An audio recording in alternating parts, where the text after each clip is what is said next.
Broadcast has been set. All right, good evening and welcome. I would like to call to order the October 25th, 2023 Operations, Budget, and Fiscal Affairs Committee meeting. Welcome, everyone. My name is Sheila Adams Stafford, chair of this committee and District 4 representative for the Prince George's County Board of Education. We will now have introductions of committee members, starting with board members, administration staff, board office staff, and all other guests. Thank you for joining us.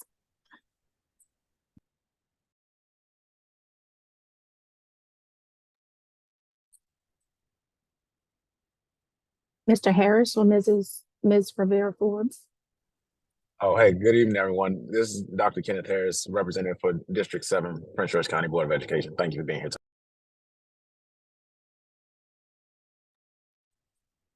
Hello, everyone. My apologies for my camera being off. My name is Rain Rivera Forbes, and I had the amazing opportunity to serve as the 43rd student member of the Prince George's County Board of Education.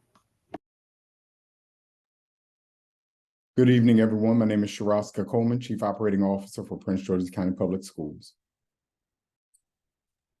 Good evening, everyone. Jason Washington, Associate Superintendent of Supporting Services for Prince George's County Public Schools. Good evening, everyone. My name is Kiba Baldwin. I'm the Transportation Director. Good evening, Pearl Harmon, Director of Human Resources, Operations and Staffing. Good evening, I'm Michelle Winston. I'm the Director of Internal Audit. Good evening, Lisa Howell, Chief Financial Officer. And good evening, my name is Will Smith. I'm the Project Management Supervisor for the Department of Capital Programs. Good evening, my name is Curtis Eugene, Senior Human Resource Partner for Centrally Managed Support Staffing. And I am Anise Ellis, Administrative Secretary, Board Office. Okay, thank you. Thank you very much.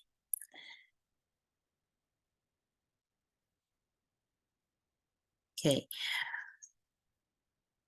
Ms. Ellis, may you please call the roll? Yes, Mrs. Adams Stafford. Present.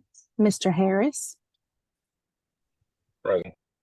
Mrs. Mickens Murray. Mrs. Rout. Ms. Rivera Forbes. Present. Thank you. We have 3 present. That's a quorum. Thank you. May I have a motion to adopt the October 25th, 2023 meeting agenda? Hey, Chair Adams, Stafford, I'd like to make a motion to amend the agenda for tonight, if that's possible.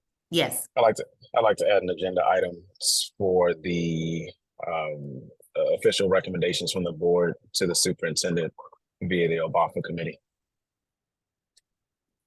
Okay. So agenda item to review recommendations based on committee results, survey results from our community. Okay, can I have a second? I second. All right, it's been moved and seconded. All in favor? Aye. Aye.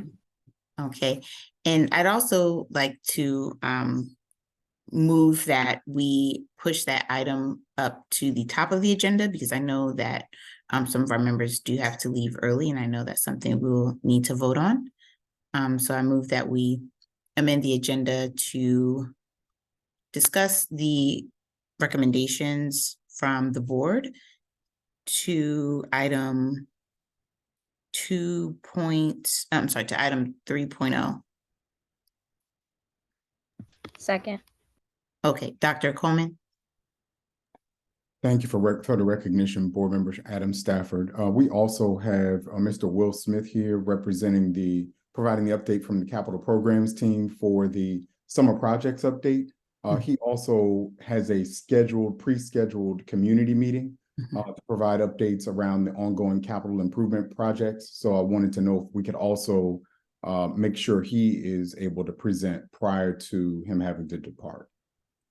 So we can move that to before the operations moment. That would be perfect. Thank you so much. Okay, great.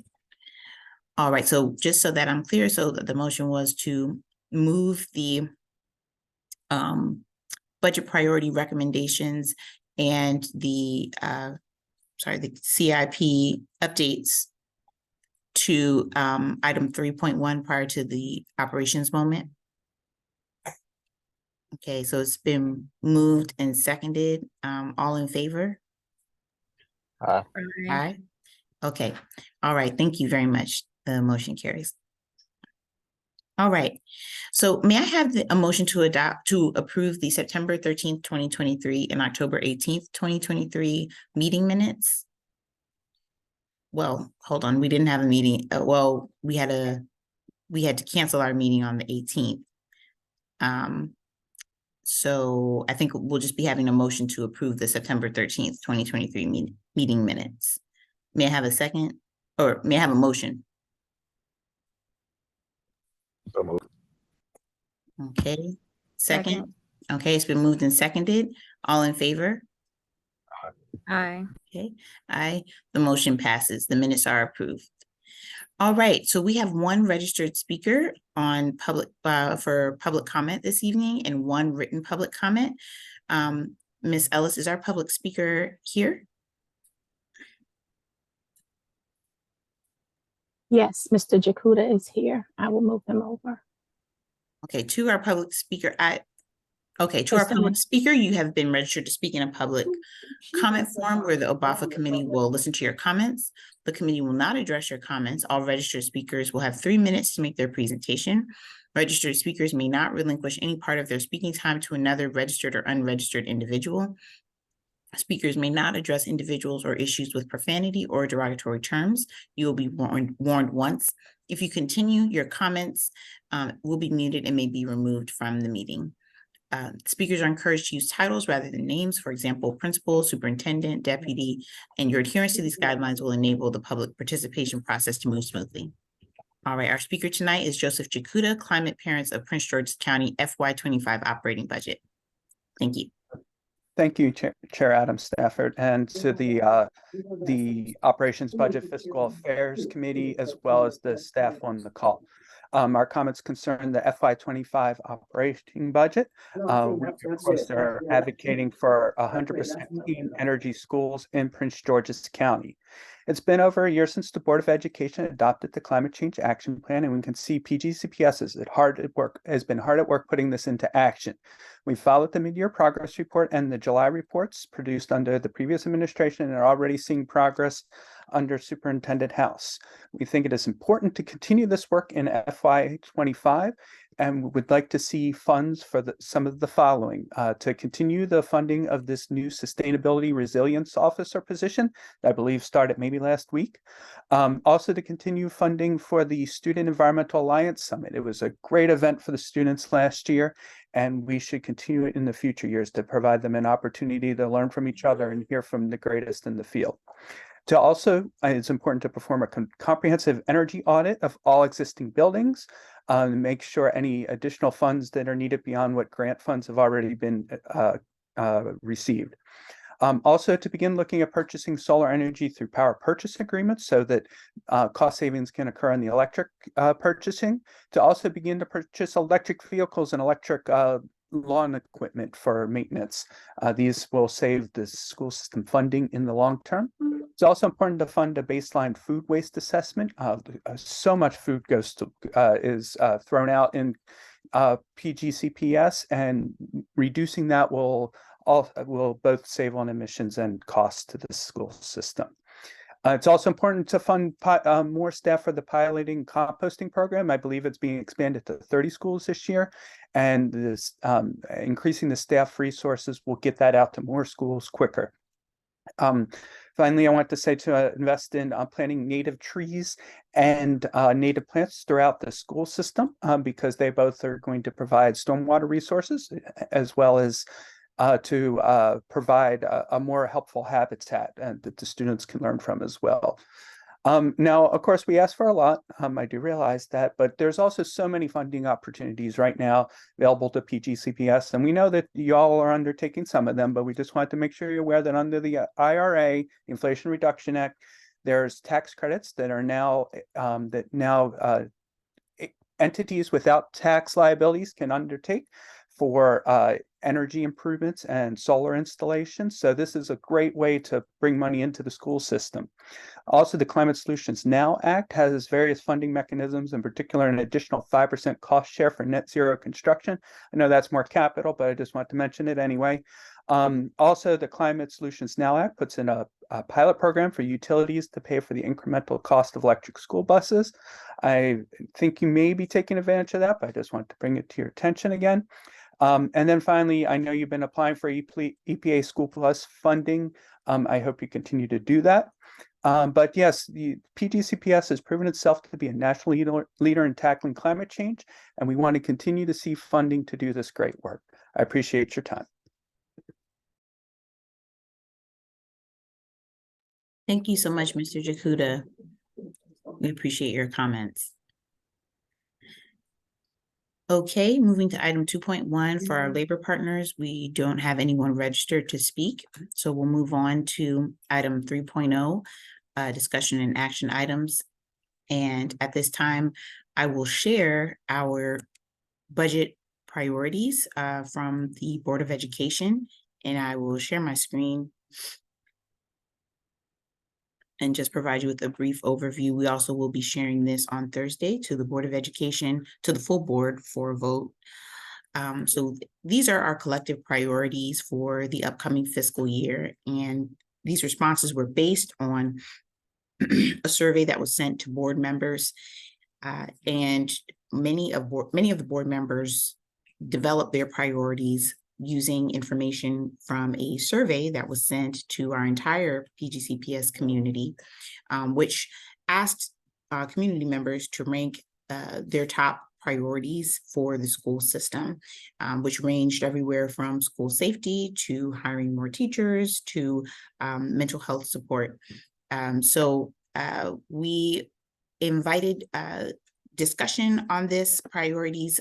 We will invite discussion on these priorities with the superintendent, and we're hoping that we'll be seeing these priorities reflected in the upcoming budget, which will be presented to the board in December.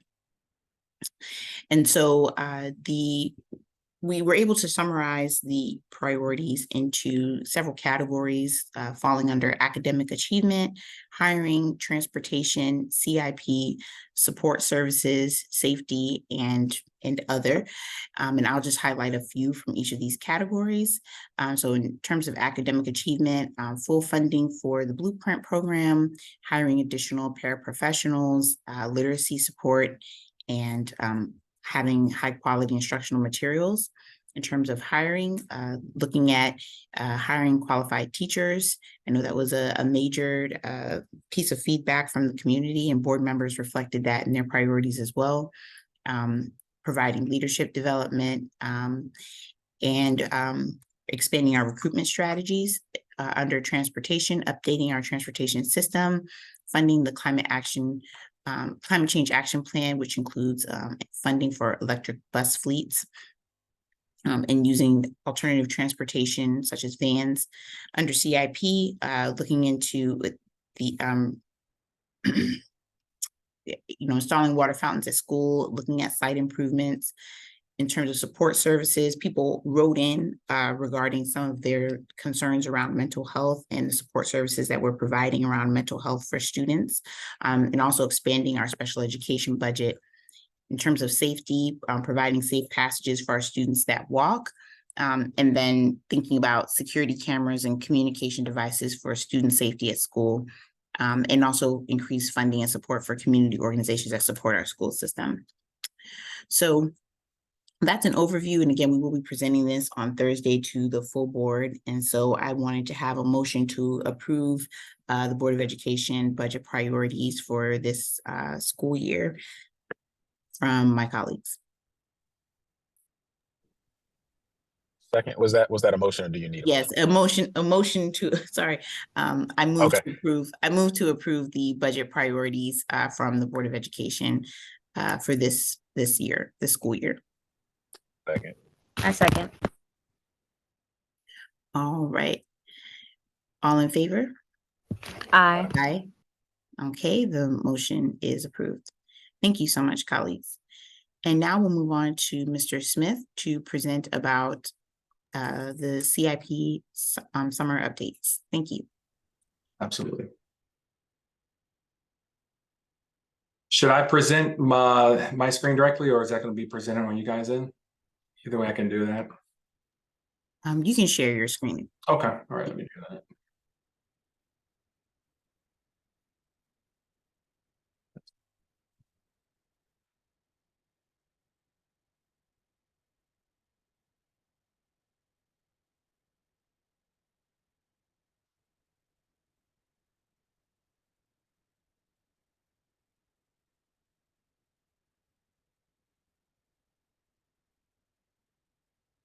Okay. Are you guys seeing the screen now? Yes, thank you. Perfect. Okay. Well, thank you guys. Thank you, Chair Adam Stafford, Dr. Kenneth Harris, our board member, Dr. Kenneth Harris, and also student board member Riviera Forbes as well. Today's presentation is going to be around our summer 2023 construction presentation, our summer construction program. And this, I'm sorry about the date being last week, so we'll roll over from here. We'll skip through there. So the objections for tonight will be 4 kind of categories. The first one being our summer project highlights, and then we'll roll through kind of our project photos based on kind of project types. Objective 3 will be kind of what we've accomplished by the numbers, by project type, funding, and BOE district. And then the last thing will be just an overview of the project lists of the projects specifically by each board area. I'm going to try to move through here a little expeditiously. I know we have a lot on the agenda today, and so just please bear with me with that. Objective 1, summer project highlights. This here is a photo of the new William Wirt Middle School that's actively in construction. This is kind of from an aerial view, aerial shot, so you can kind of get the perspective of the entire site as it relates to the existing school, but then also the new school that's being placed behind it. In terms of just overall construction this summer, we had 4 major projects in active construction: Suitland High School, site work package ongoing, William Wirt ongoing as well, New Glen Ridge Area Middle School, and then also James Madison Middle School HVAC modernization as well. Some of our highlights we had approximately 125 summer projects. And when I say summer projects, I'm really speaking in terms of just active projects in construction during the summertime.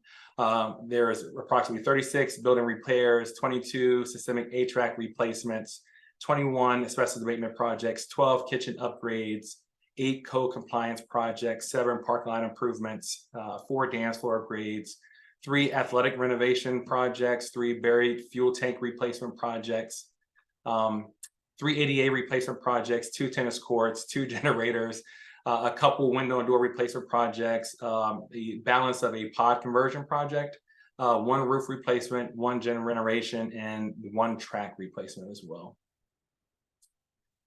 Out of those 125 projects, approximately 86 were summer construction projects, specifically meaning the work is solely intended and phased just throughout summertime. It is not extended throughout the school year. 39 of those projects, of course, were phased where construction extends beyond just a summer construction period. Out of the 125 projects that were in construction, 88 of those were finished and completed, occupied for its intended use and purposes for the start of the school year. And then we'll move into objective 2, kind of just going through project photos. Once again, that's the William Wirt. We'll go through kind of these photos for the new schools that we have that are actively in construction. So those 3, William Wirt, once again, New Glen Ridge Area Middle School, and Suitland High School.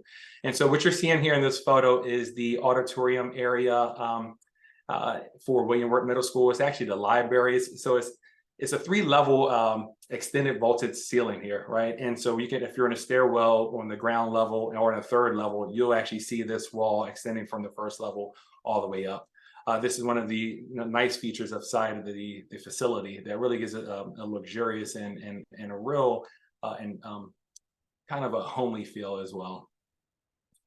In terms of some other sites, this is a picture from Suitland High School where we're doing some of the site packages, some of the stormwater retention devices there. The middle photo as well as some of the exterior progress that you'll see for William Wirt, where the masonry is done, insulation is completed. You'll see the windows are fully installed in some of those areas, and they actually have framing up in order to install the metal panels that are going on next. And actually in some, where we are currently, actually that area, the elevation is completed in terms of the metal panels installed there. And then on the far right, you'll see just the cafetorium area for a new area, Glen Ridge Middle School. This area is, if you see the kind of the auditorium stage in the rear part of that picture, to the right-hand side, you'll see kind of the cafeteria area, and then below is going to be kind of like the commons, the stair commons, where people kind of can congregate and socialize in that whole deal. This is more photos of William Wirt, some of the interior spaces here. So this is actually inside of their auditorium area or cafetorium. And so it's a mixed use between the cafeteria space also within their auditorium as well. This is more photos of the exterior elevation. It's really a lovely site and really coming to go together lovely. This is more photos of Glen Ridge as well. Once again, it's the cafetorium area, but then also the breezeway element between the main portion of the facility where the admin area and the cafetorium is, as you get to the second wing where the bulk of your classroom spaces will be on your right-hand side.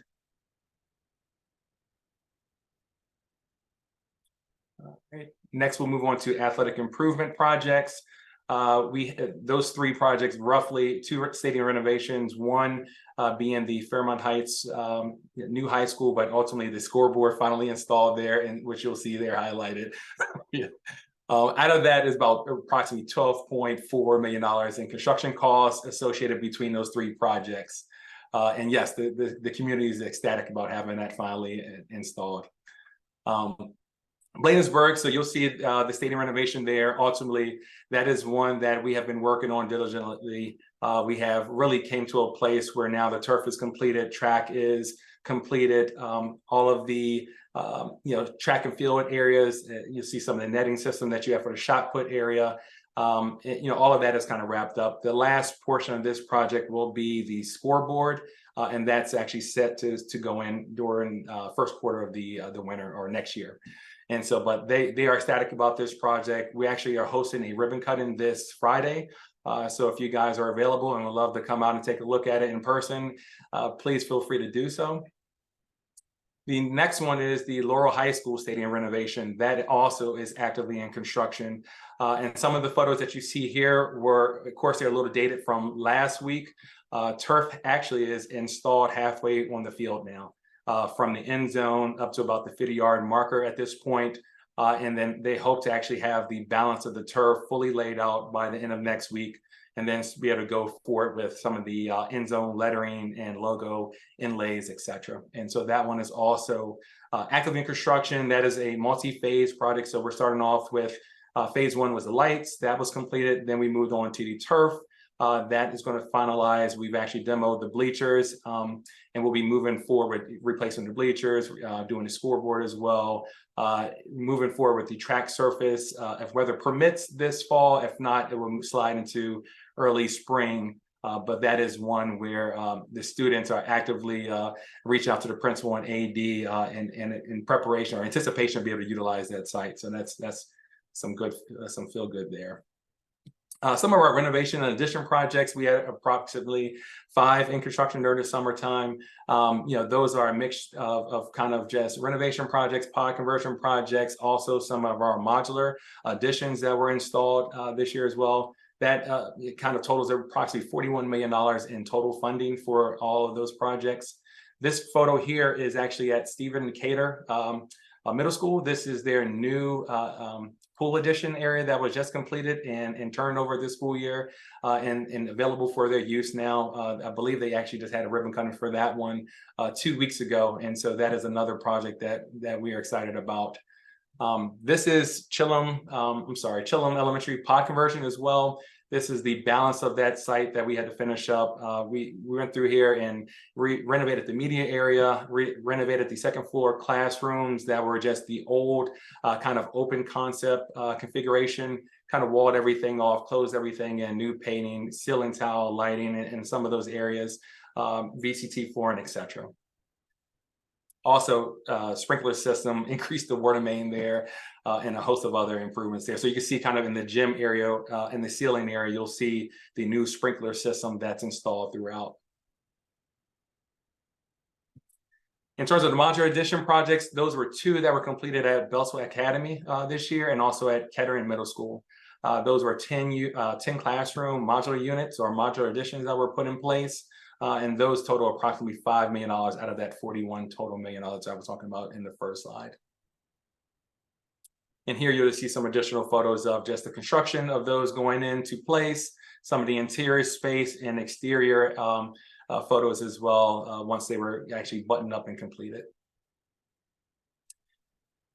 Next slide, we have the HVAC upgrades. This kind of is about 22 roughly HVAC upgrade projects, roughly $25 million in funding. This photo here is at Patuxent Elementary School. So they were one that actually had a HVAC modernization project in which we did a host of work there. Of course, upgraded the entire HVAC system, ceiling grid, LED lighting. I want to say fire alarm there, a lot of low voltage code compliance issues and some other structural stuff that we did there. That project is wrapped up and finalized. And so this is just showing the roof work and the RTU that was put in place there. I'm sorry, I skipped over. James Madison Middle School, HVAC modernization. So this is some of the work that is ongoing currently. And so that is the large HVAC modernization, which we have swung that student population to Forestville and actively going through and renovating this entire space. This is a massive project. It's kind of touching on all aspects of construction, whether masonry, concrete. We've done windows, doors there. Of course, the HVAC entire system, we removed the entire system, duct, insulation, equipment, piping, etc., wiring, and really going through and replacing everything brand new. And so this just kind of shows some of the work that is ongoing there and the intensity associated with it as well. This is more photos of Patuxent, just the work that's being completed. So you can see kind of in the classroom space, from the architectural standpoint, the new ceiling tile, ceiling grid, the new LED lights that just gives a better, consistent, uniform lighting aspect for the students in those spaces. In the back corner, you'll see on the right-hand side, some of the HVAC fan coil units that were installed as well. And again, on the right-hand side, just more equipment on the roof. In terms of parking lot replacement projects, once again, we have 7 of those in construction, $1.4 million approximately in total funding for those projects. The photo that you see here is Friendly High School parking lot replacement that has been finalized. And then ultimately, MLK Junior Middle School as well, Seabrook Elementary, Templeton are some of the other ones that were completed. And so you kind of see the new striping, new asphalt, curb paint, some of the sidewalk replacements for ADA access, as well as a component of those projects, and that has been wrapped up as well. Kitchen renovation projects, we had approximately 12 of those in construction this summer, and that was a host of just renovation projects, equipment replacement projects, and serving line projects. Those totaled approximately $2.6 million in total funding spent. The photo that you see here is at Rogers Heights Elementary School. This was a full kitchen renovation project. So lighting, flooring, paint throughout, equipment, etc. Added a new walk-in freezer outside, a standalone unit. Also replaced the fan and exhaust fan throughout the center of the kitchen area. New Ansel system throughout as well. And so that was one that was a full gut job. And then also we had Annapolis Road Academy, we had Forest Heights Elementary School, and a host of other ones as well. So this is just some of the photos of the equipment and stuff that was installed in those spaces. This year we had 2 playground projects that were wrapped up and finished, one being at Bonneville Elementary School and Oakland's Elementary School as well. Those projects totaled approximately $500,000 in funding, which has been completed and utilized for the beginning of the school year this year. And so those are some good projects that you really get to see the students' emotion and response as they get there on first day of school, and you get the new playground sensation. That's always a fun time to see as well. For honestly, for any of these architectural elements too, improvements. All right, so objective 3, that concludes objective 2 with the typical photos, but objective 3 kind of highlighting what we did by the numbers. And so this is going to give you kind of a diagram based on the type of projects. And so this is going to give you kind of the percentage, not based on funding, but based on the number of projects. And so every year consistently, and I think we all know this, just how old our facilities are and the need for just steadily improvement on the HVAC or some of the co-compliance issues. But HVAC is going to be largely the largest category of products that we'll perform on a yearly basis. And no different than this year, they actually amount to 27% out of the total 125 products that were completed. Also, systemic upgrades, 7%, abatement, 6%, building repairs, minor projects, 8%, some of the co-corrections, 7%, parking lots, 5%, etc. But the bulk, like I said, will always be HVAC projects. In terms of projects by the numbers, and so we have it kind of broken out in 3 different categories. We have summer projects by type, which you'll see just the number by type, but then also the associated funding. So you'll see that on the left-hand side. And so in terms of just total funding for projects, it was approximately $272 million of funding that we have actually been engaged in construction this summer. Not total, $272 million spent, but more so just total funding associated with all of those projects in construction.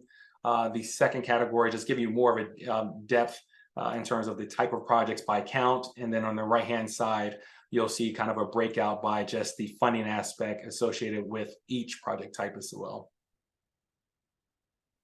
In terms of funding by BOE district, and so this is kind of highlighting it as well in terms of the number of projects per district and also the funding associated with that as well. Keep in mind that some of these districts also have major projects, so new schools, and so that's going to kind of skew the funding aspect, disparity between the funding that was in construction this year. But in terms of volume and type of projects, it's pretty consistent throughout, with the exception of a few BOE districts. All right, and lastly, objective 4 just gives you kind of a list of all the active projects that were completed or ongoing throughout this summer and also currently. And so this will be the next 8 or 9 pages. And so I'll just go through here quickly. But in terms of board district 1 and 2, so these are some of the projects that were in construction this year. Board 3 and 4, this is a list of projects as well. Continue with board district 4, and then moving into 5 and 6. Continue with 6, going through 7, and then we'll make our way to the last board districts 8 and 9.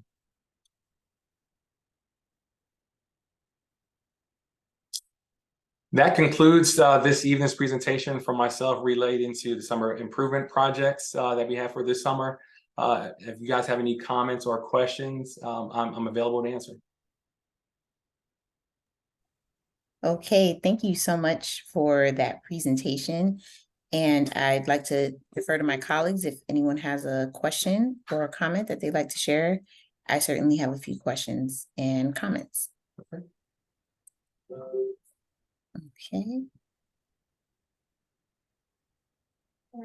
All right, I don't see any hands, but of course I want to say thank you very much, seeing that District 4 received a lot of the support during this summer. And I know my community is very happy about the scoreboard. I have people sending me Facebook messages, stopping me in the street, when is the scoreboard going to be fixed? So thank you so much for that. And thank you, the Bladensburg community is very happy about the field finally being done.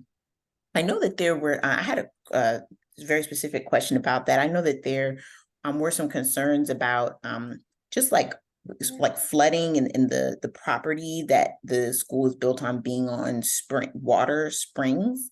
And I just wanted to know if that was something that I'm sure that you all have assessed kind of that situation. Has that been dealt with in the gym area? Because I know that was something that the community reached out and spoke about, some of the flooding that had been happening just due to the site where the school was on.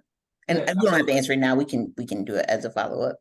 Absolutely. I can explain, elaborate on it quickly. So yes, Bladensburg High School, and the way that it was constructed with the retaining wall behind and kind of all the rainwater then protruding through that retaining wall, dumping into that area, and then flooding the existing football field, and then migrating throughout the other aspects of the school. I will say that the part of the main improvement with the stadium renovation project, ultimately the turf field specifically, is there is a ton of stormwater management practices that are implemented as part of that project. So in essence, there's probably about 12 feet that is excavated on the curved area in order to provide in-depth gravel, in-depth drains, and also a kind of a drainage field for all of that water to actually go to sit within and then disperse within the drains and then run out to the outfall areas.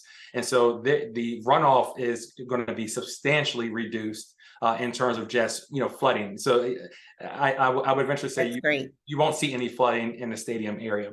The gym area is a different situation in which we're exploring just some other solutions in order to try to mitigate the continued water leaks and stuff that's being experienced there. And that's one that we're still going to have to work through and try to figure out the best solution, but then also the funding in order to correct that issue as well. Okay, thank you so much. Dr. Harris, I didn't know if you had your hand up, but I did have a few more questions. I can go unless you can feel free to interrupt me because I can't see. Okay. So one of the questions I have is around I know you mentioned the parking lot projects, and I know that I do get a lot of calls from school leaders and community leaders about challenges around parking lot capacity and traffic calming measures.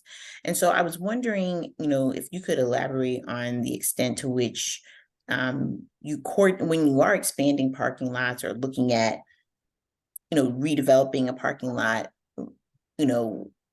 is any consideration given to sort of some of the traffic flow challenges that might be existing in the school? I don't know if this is something that you all have to take into consideration in general, or if this is more of a county council challenge in terms of providing some of that support. But I know that in some of my schools, and I know others can speak for themselves, it is definitely a major issue during dismissal, to the point where just parents are parking literally everywhere, trying to deal with the buses and after school vans in the very small parking lots. So maybe if you could just talk a little bit about some of your strategy there. So as it relates to just our parking lot projects, for the most part, those are just going to be resurfacing projects. And so we're not really expanding capacity. We're really just, milling the existing asphalt and going back over with new paving, paint, et cetera, in order to just make it a better surface for vehicles and walkers and things of that nature. There are a few projects that we have in design currently, one being Melwood Elementary School, and that is one that we're actively designing in order to try to mitigate just the congestion there, and kind of following what we do on new schools. So, our mission on new schools is, in every opportunity as possible to try to keep bus traffic and car drop-offs completely separate. And so that is one of the aspects that we're implementing at Melwood as well. But that is a host of a lot of different coordination, because you do have to get, the county state highway involved. You do have to get, DPWT involved as well, because they all have a hand and a part in kind of, all of the traffic flow. They also have a hand in just some of the traffic calming devices that are installed in those areas that are outside of our ability to be able to implement. But we do actively coordinate with them as well. But in terms of internal, internal assistance, I think that's I can't really speak to that in terms of just whether that there's if we have people to be able to help kind of direct traffic and in that whole aspect, so I'm not going to touch on that. But in terms of just the construction for the park lot ones, these were solely just resurfacing projects. Yeah, So it did Board not. Member Adam Stafford. Sure, thank you. Most of the new pathways are subject to modernization projects. So when we're doing a major modernization of a school or renovation of a school, that's when we'll probably touch on trying to separate the traffic and increase more parking space for the buses so we can have them better flow. On our repair projects that we normally do in the summer, it's mostly resurfacing and relining.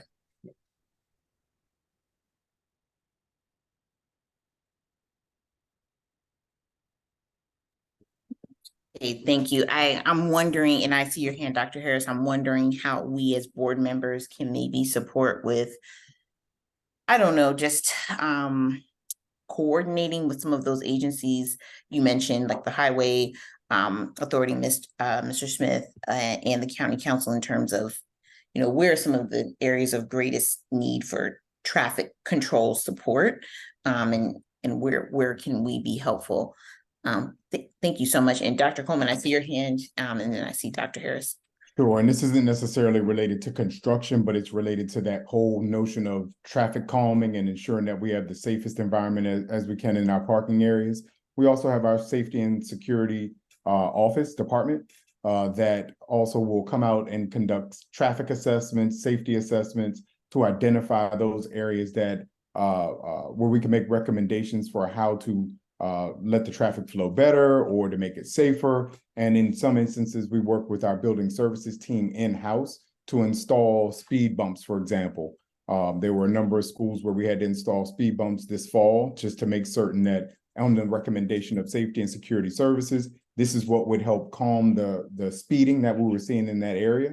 And that's how we were able to mitigate some of those challenges. So some of it's internal, and then some of it, as you said, is working with third parties. Okay, thank you so much for that. Dr. Harris? Yeah, thank you, Chair Adam Stafford, and good evening again, everyone. Sorry I couldn't get off mute the last time you called for questions. I didn't want to cut you off. Mr. Smith, thank you so much for your presentation. My question correlates to, I guess, the safety of school playground equipment specifically. Is that typically updates that we do see in the summer, or when do we prioritize taking a look at the playground equipment for schools and try to update those or repair those as necessary? So assessments are done year round in order to develop a priority list and to be able to allocate, the priority based on approved funding. And so, it kind of goes hand in hand. So the priority list is developed, funding is requested based on the approved funding. Then we'll look at kind of the priority order and which ones need the improvements over which ones, right? But in terms of the actual construction doesn't take place. Unfortunately, it only can take place during the summertime. And, we're kind of limited to that 7 weeks, give or take 8 weeks at max for improvement when it comes to the playground areas. You got it. Thanks so much. Appreciate you. And thank you. I have a question. How many playgrounds on average do we do in the summer? I guess. So I would say it fluctuates. It fluctuates based on the funding. There's some years in which we'll have upwards of 10 to 15, and then there's some years like this past summer where we only had 2. And so I think it just depends completely solely on the funding that is being received. And then we're also looking at alternative measures in order to be able to support those projects as well with alternative funding. And so, state has other grants and programs that we know, well, the county, unfortunately, we weren't able to receive the funding via the typical CIP process. And so we're looking at through the state, they have actually this grant where it's the Aging Schools program, which we can submit for, and based on approval, then we can actually get up to $1.2 or $1.3 million to be able to support other projects as well. And so that is an avenue that we're exploring currently. Because I feel like this could be something that I mean, we just have so many, you know, major community partners here. I know that in District 4, schools have worked with an organization called Heart of America to redo like their library and other areas. I mean, we have the Washington Commanders here. I feel like they should be, you know, invested in. This is a very like concrete way that they can support. And I feel like this, I'm just thinking outside the box, but I'm saying could we develop some type of, you know, giving program for, you know, some of our major players in the region, MGM, the Commanders, they, you know, to donate directly to a project where they would see like immediate impact, right? And because I think as board members, you know, families do reach out and want, you know, safe playgrounds. I was just at a community meeting where there's just like a mosquito pit at a school where they just, the water is pooling, they just, the lead, I'm not lead, the paint's chipping. They're just very, this is a high leverage point for parents because their students are playing on the playground frequently. So I'm just wondering how we can think innovatively about doing more of those projects. And then just my last question here was around, so I wanted to just say the buildings look beautiful in the new schools. And I know that there are community spaces involved. Hold on one second.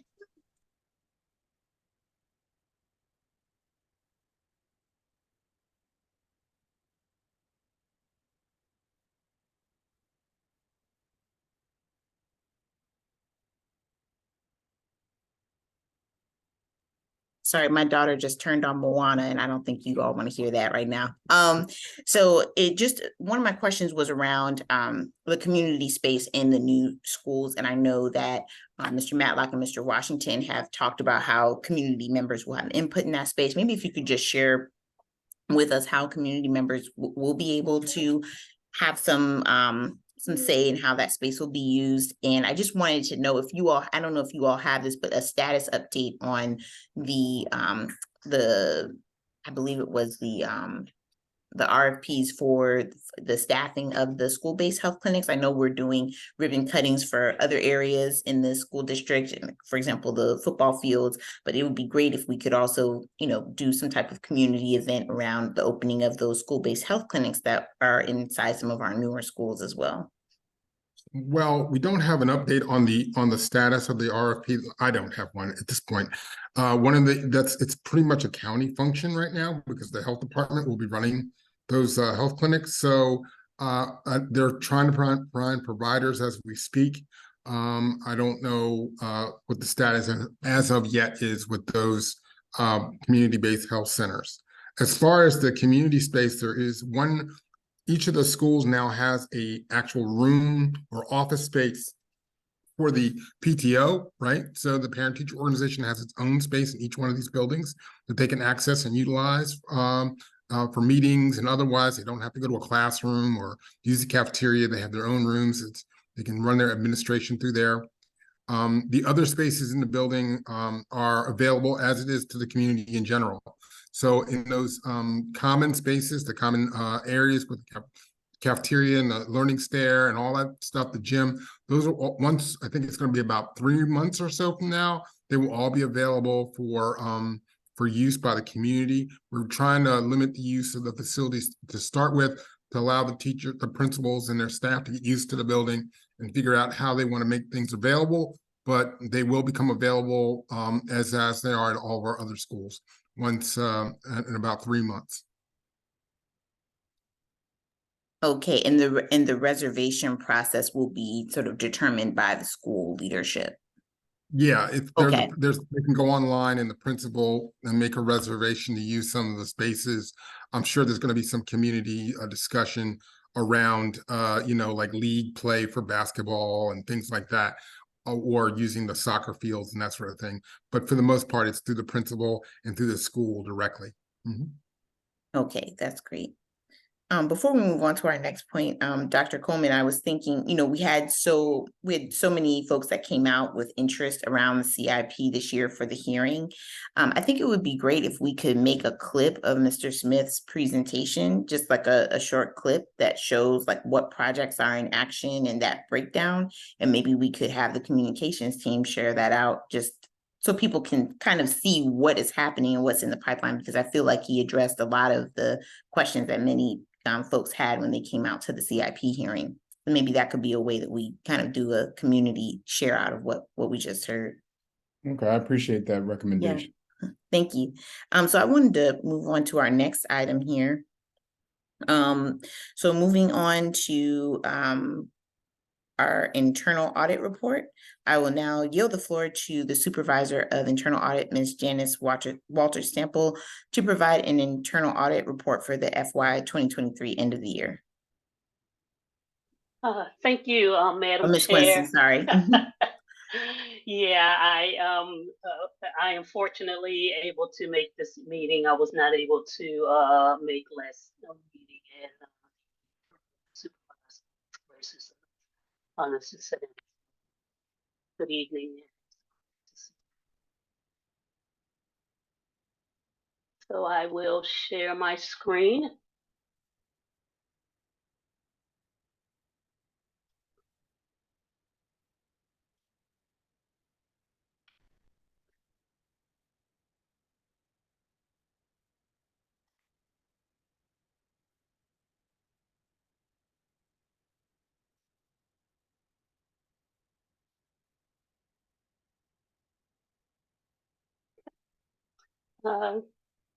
Please let me know whether or not you're able to see my screen. Hopefully everyone can. Good afternoon. Yes, I can see it. Thank you. So my presentation for this evening is the internal audit fourth quarter report for June 30th, 2023. Board Policy 8373, Office of Internal Audit, has the requirement that internal audit provide an annual summary of its significant audit findings and recommendations for each school year, and that report be issued by September 30th. There's also a requirement that the annual audit plan be included, and as well as that quarterly reports of activities are provided to the Board of Education. The combined fourth quarter report for FY23, including the annual report for FY24 and audit plan, was issued to the board on August 7th in compliance with that requirement. So the fourth quarter annual report included that there were 25 audit reports issued, including 4 operational audits, 8 investigation reports, and 13 student activity fund reports. The investigations issued are listed here, including Potomac High School incorrect recording of grades. The allegations were partially substantiated. Transportation Services employee employment practices, partially substantiated. Gwynn Park High School time, partially substantiated. Gwynn Park High School management of band funds, substantiated. Robert Garrett School fundraising practices, partially substantiated. The Bowie High School grade override, partially substantiated. The CMIT North High School fundraiser, partially substantiated. And finally, the Martin Luther King misuse of facilities was partially substantiated. In each of these cases that involved employees, the reports were forwarded to Human Resources Employee Labor Relations Office to determine whether or not disciplinary action was warranted. The operational audit that was issued was the Special Education Limited Scope Operations Audit. And this was an audit of the Department of Special Ed's IEP Progress Report issuance. The scope was July 1, 2021 through February 8th, 2023. And the findings included missing or inconsistent documented progress report. In some instances, quarterly progress reports were missing from students' IEP records. Management's response was partial concurrence. Delinquent progress reports. Progress reports were noted that had been released after the report card release date. There was concurrence on that finding. And finally, incorrectly posted progress reports that were either posted to a subsequent or a previous IEP record, and management did not concur on that recommendation. The criminal history background check. This was a follow-up to a July 31st, 2019 audit. The scope for this year was July 1, 2021 through September 30th, 2022. And the intent here was to follow up on management's stated action plan to determine the status of remediation. We did find some additional findings as well. Non-compliance with mandatory safe school training in some instances. Management partially concurred with that finding. Human resources did not always retain fingerprint receipts, partial concurrence, and untimely issuance of identification badges to employees. Management did concur with that finding. And then the prior audit had a total of 20 deficiencies noted. We found during this audit that there were only 3 that had not been corrected, and that included that athletics coaches did not complete mandatory safe schools training, some technology disadvantages for coaches, and as mentioned previously, the fingerprint printing receipts that were missing from files. The high school cheerleading review. This was a limited scope audit of our cheerleading programs at high schools. And this was a special request audit by the Associate Superintendent of High School. Our scope was July 1, 2021 through December 31st, 22. The audit results included that there were some cheerleading funds that were not always properly administered in accordance with the Accounting Procedures Manual. Management did concur with that finding.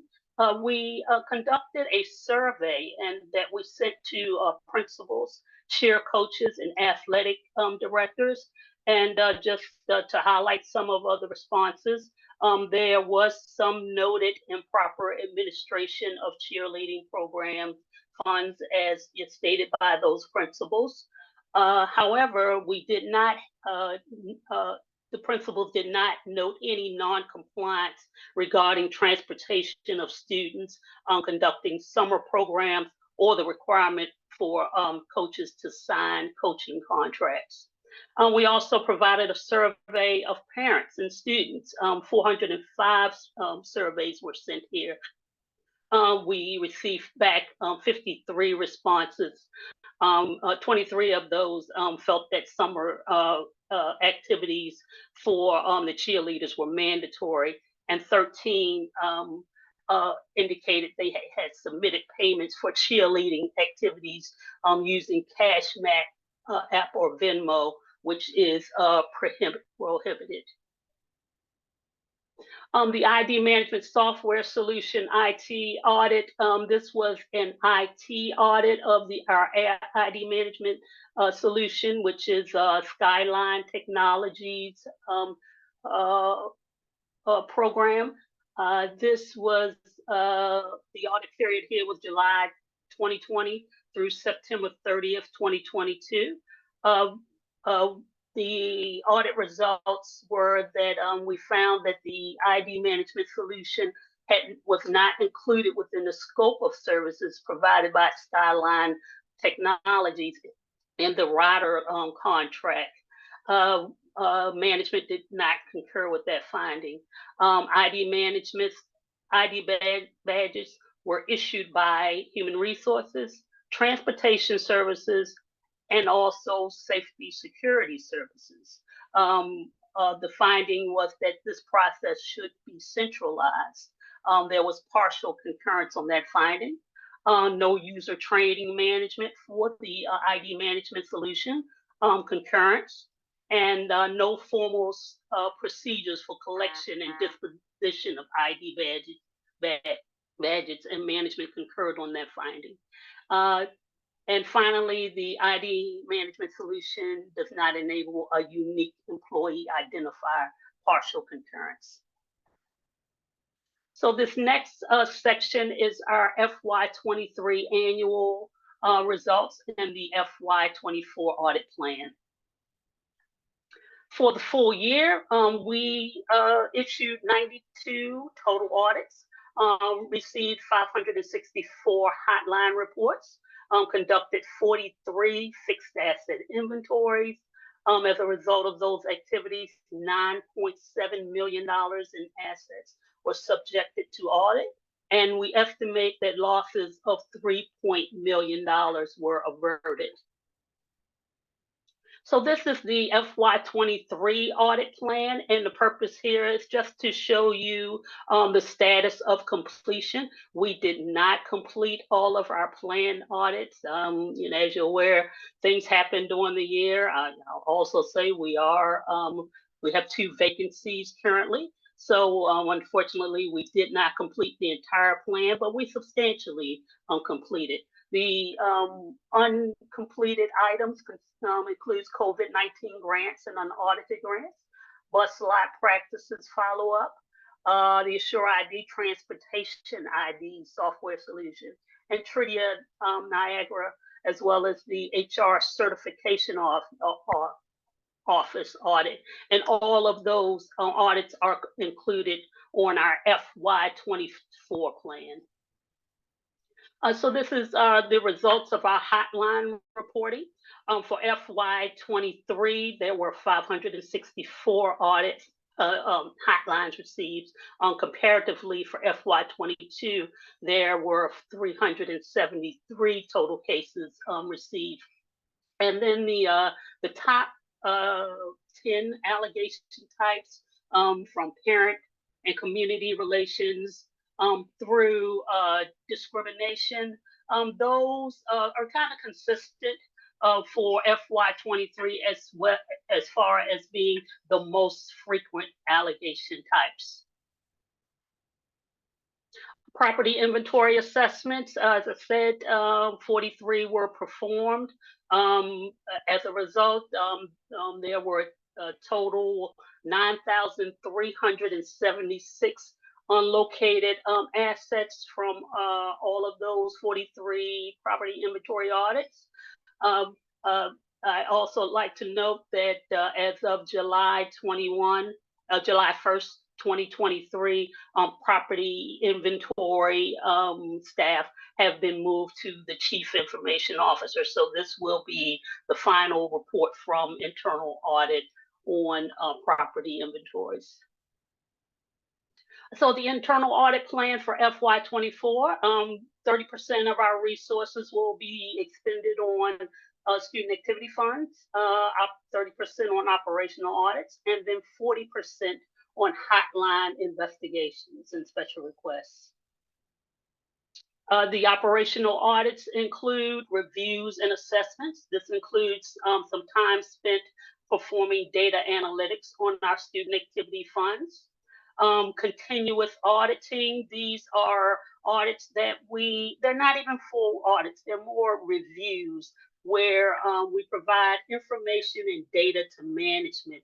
And so the areas that we anticipate reviewing are bus lot overtime pay, facility use analysis, use versus paid, SAF audit plan follow-up, and then the business operations risk assessment. The full operational audits that we anticipate completing for FY24 includes the grade validity audit. This audit has already been completed. It is a requirement by MSEDE to ensure that student grades are administered in accordance with COMAR. Skyline Technologies. This is the vendor that that provides the cameras in our within our buildings. During this audit, we will look at the invoices. We spend a significant amount of money providing cameras throughout our schools. Tool allotment. Central Garage employees are entitled to reimbursement of $1,500 annually. We will be looking at the controls around that process. COVID-19 grants and other unaudited grants. This is a carry forward audit from FY23. Although we receive an annual external audit of grants, there are certain grants that don't meet the threshold for that audit. And so those are the particular grants that we will be auditing for this particular audit. And then the HR certification audit. This is brought forward from FY23. The certification audit processes the advanced professional, resident teacher, standard professional, and conditional certifications for employees. And this was an audit that was requested by the CHRO, the Chief Human Resources Office. The follow-up audits. These are audits that we conduct to determine the status of management actions. When we conduct an audit, management provides their management response, and often it takes a while before we go back to make sure that they're remediated. So we're trying to do that more often.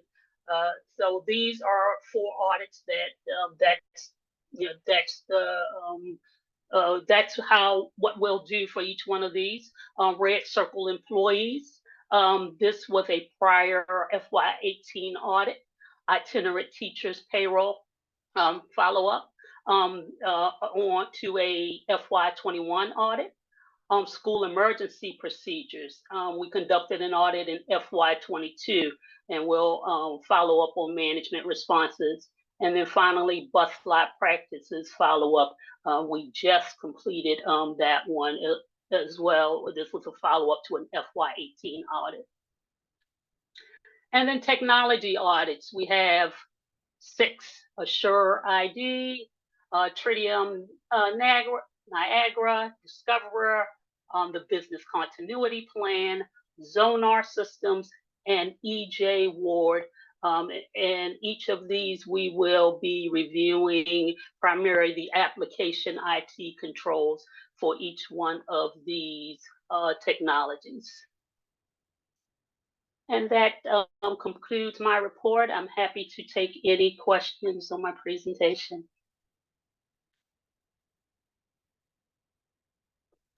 Thank you so much, Ms. Winston. You're welcome. Go ahead, Chair McInsbury.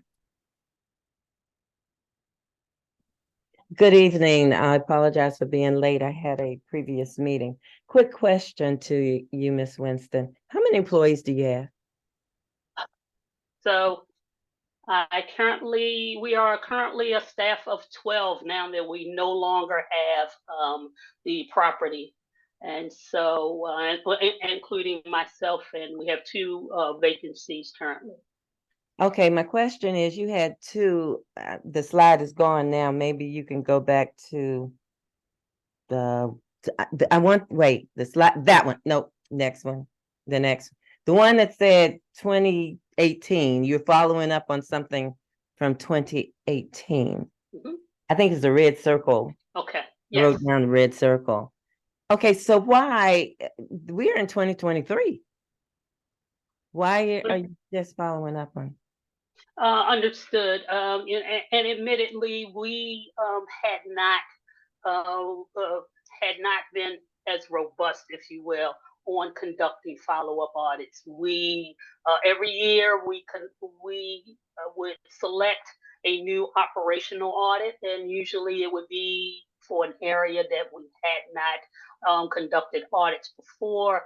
But what we had not been doing is follow-up audits to determine whether or not management So starting this year, and we did some last year, we do want to do more of that to ensure that a corrected action is actually happening.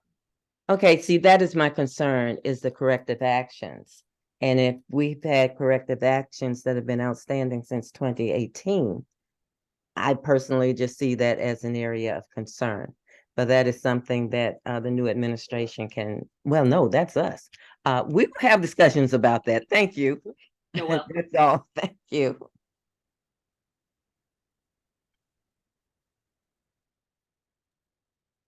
Thank you. And Ms. Winston, I would just like to know when you all do begin the certification audit, just keeping up with that audit, because I know that as a board, we've been looking into some of the barriers for our conditional educators and some of the challenges those barriers pose to teachers getting in front of students.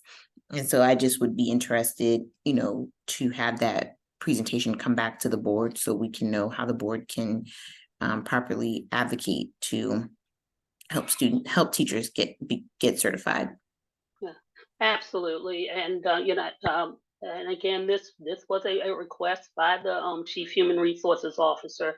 And as you are aware, our files are in the process of being digitized, but we expect that they should be available soon so that we can go ahead and complete this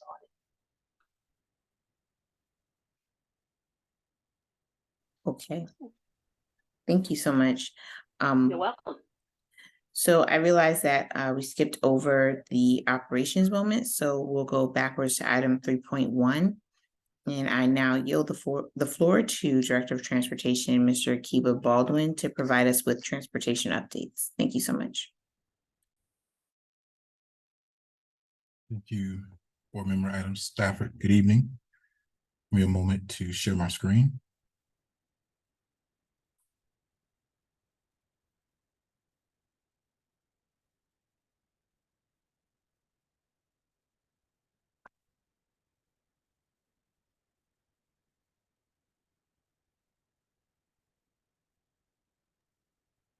And Board Member Adam Stafford, while that's being set up, we also have members of Human Resources here to help also present on this topic.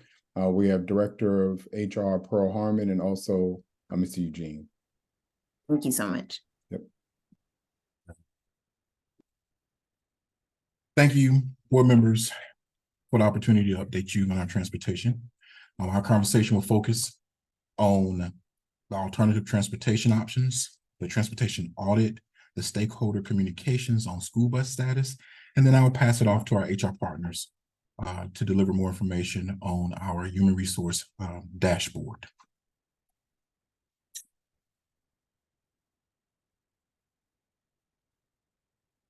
So as it relates to our alternative transportation options, we're sharing two options that we have explored. The first option involves a third-party vendor. That vendor name is EverDriven. The company has been used in neighboring schools in Northern Virginia and some of our neighboring school districts as Anne Arundel County. The overall purpose is to provide an intermediate assistance in transporting our MVP students, only while a more permanent solution is offered by our routing team. The second option is the use of a non-CDL driver who are PGCPS employees using our multi-purpose vehicles. This will help ease on our driver shortage and allow CDL drivers to shift to open routes. In addition, we hope to increase the membership to our local 2250 union and also be a recruitment tool for potential CDL drivers. We wanted to share this timeline on the progression of our non-CDL driver and multi-purpose vehicle plans. In March 2022, MSDE released guidance on alternative transportation. In August, the Transportation Department issued a plan to implement this program for the 23-24 school year. Vans were ordered, but due to the global supply chain was affected by, the delivery was affected. of these vans. So in lieu of the van delivery, our team was asked to explore rental options. A solution was given to rent mini passenger vans while waiting on a delivery of the purchase vans. In September, we secured 16 minivans from a rental company and posted for the non-CDL driver position.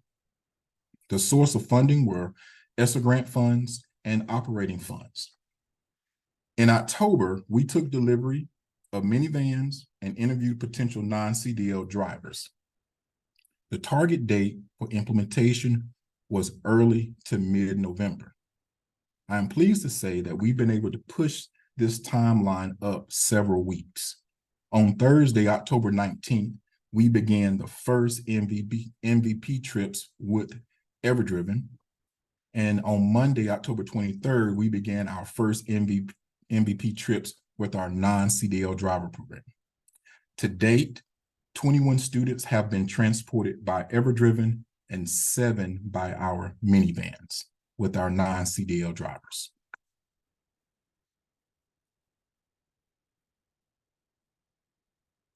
Here we have a cost breakdown of the contractors that are in use to provide transportation for our MVP students initially. EverDriven, the contract is signed, and you see the cost. First Student is another company.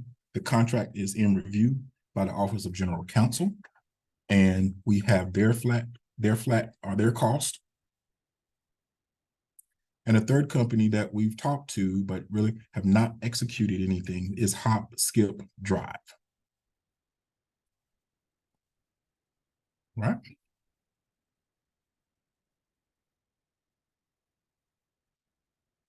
The routing plan for our MVP students is to use our third-party vendor to provide a stopgap relief between the initial request for transportation and bus assignments to the newly multi-purpose vehicles and/or our yellow buses. Currently, the wait time is between 7 to 10 days for MVP students to receive a bus assignment. This new initiative will allow the third-party contractor to provide an immediate assistance, reducing the amount of out-of-school time for a student.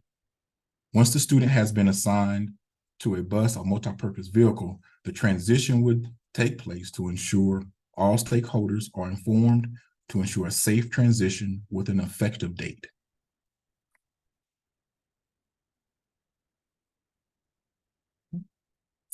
Our transportation audit. We've met with the formative group to share requested information related to student numbers, bus information, and routing information. Formative conducted site visits on Monday and Tuesday of last week. The visits included observations, interviews with our transportation team members at our Skyline headquarters and our bus lots. Participating partners included members of our information technology team, our special education team, as well as our superintendent's cabinet. Leadership team. Next steps for formative will be to have interviews with our parent advisory groups, our student advisory groups, our human resource team, our student data management team, as well as our boundary and planning team. I know we've got questions about when we will see a report out from formative. We're looking at a preliminary report due to us possibly in December, and with a final summary late January.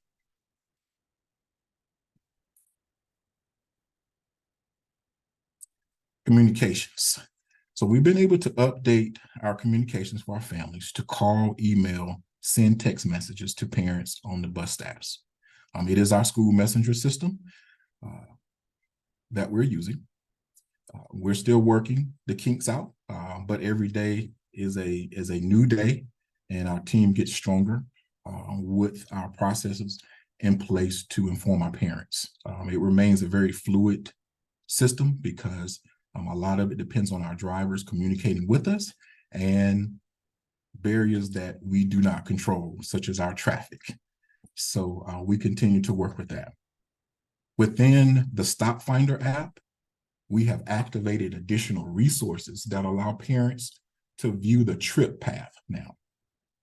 We also have increased the viewing time in which parents are able to see their trips. And that time has increased from 30 minutes to 90 minutes. I will next pass this over to our HR team to share more information about the dashboard. Sure. Good evening, everyone. We are scheduled to meet with Formative, the team that is conducting the transportation audit, next week. So at the conclusion of that, and as we begin to get the preliminary results, we will have to work with our IT team to actually identify resources, meaning from a human capital standpoint, to support human resources in developing such a dashboard. So right now, we have not started that work. We do have some other dashboards that we have worked on in the district that has nothing to do with hiring per se, but we do know that there are some pipelines, some formats that are in place that will help us guide the process of creating the dashboards. We do know that funding will be needed to support this process of the creation of a dashboard, because we will again have to heavily rely on our IT team to have us work with a developer in creating this. We'll have to determine how we are going to create this dashboard to also work in coherence with Oracle, which is our current human resources information system that we utilize to hire employees.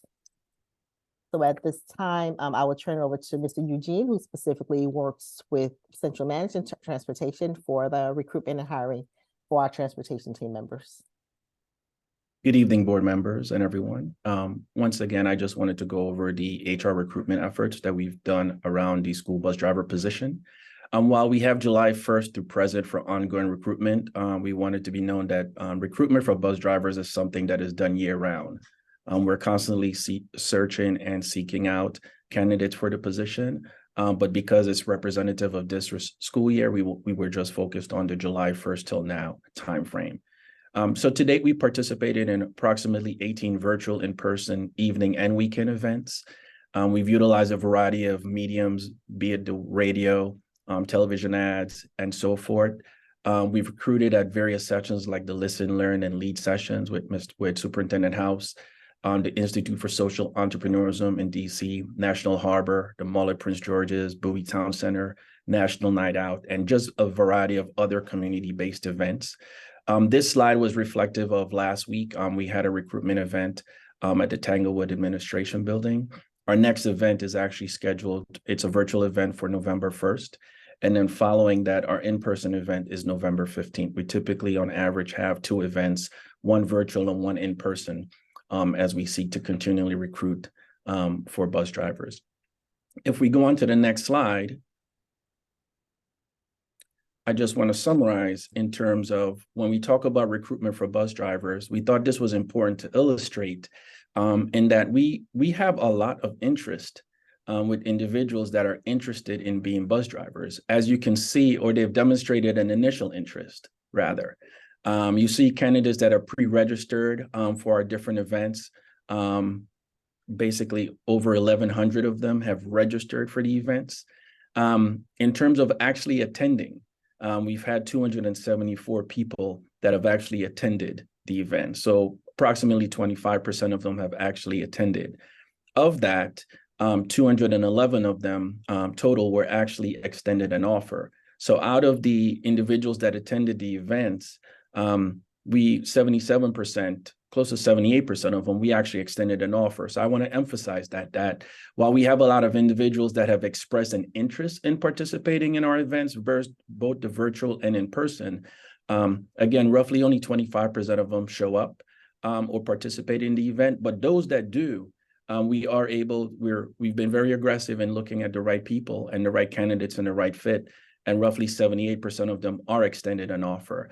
I don't want you to think that because they don't attend, at that point, we've exhausted our options with them. We always do go back to the individuals that have registered and invite them to the next event or seek to find out exactly if they're still interested in becoming a bus driver with us. If we go to the next slide, in terms of the non-CDL driver, Director Baldwin spoke to that. Again, this was representative of where we were as of last Wednesday. We're very proud of our collaboration and teamwork in working with the Transportation Department that we're able to service a critical need of our students. We're extremely proud of that and continue to move forward with additional hires for future non-CDL drivers. In terms of the CDL drivers, a summary of the slide that was shown before with the graph, we've extended 211 job offers. We just broke down in terms of 26 of them were drivers with CDLs and 185 were non-CDL trainees. The non-CDL trainees are the majority of the candidates that express an interest. Most people that come to us do not have a CDL.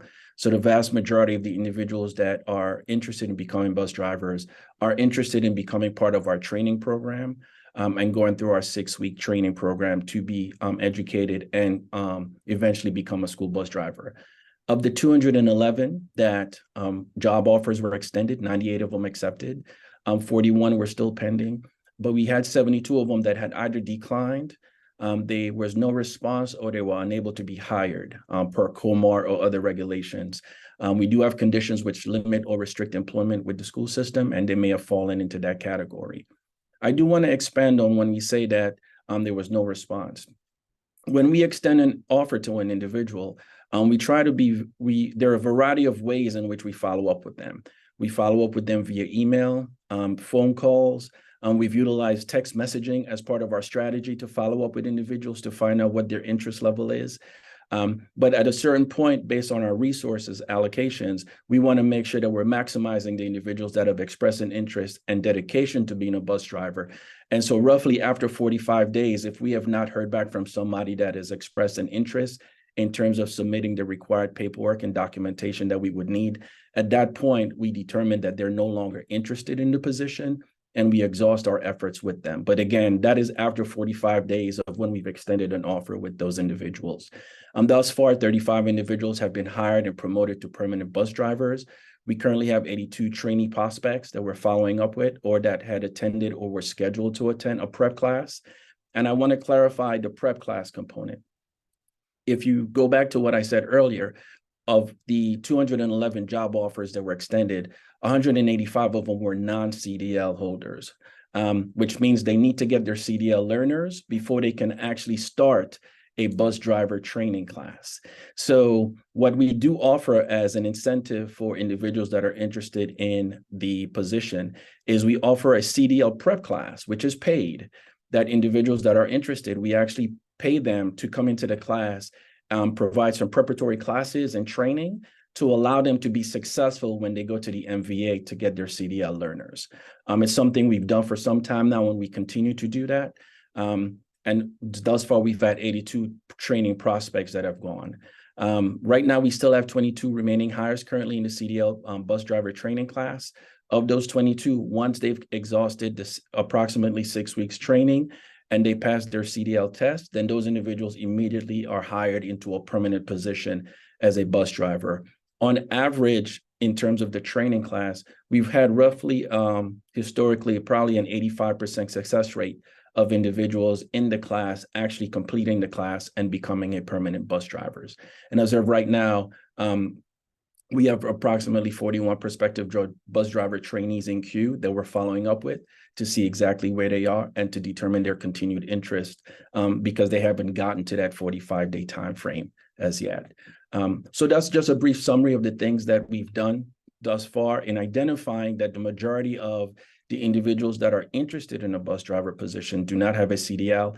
And these are just some of the things that we've done relative to making sure that we're able to attract the individuals that are interested in the position and provide them the necessary support to be successful in going into the bus driver profession.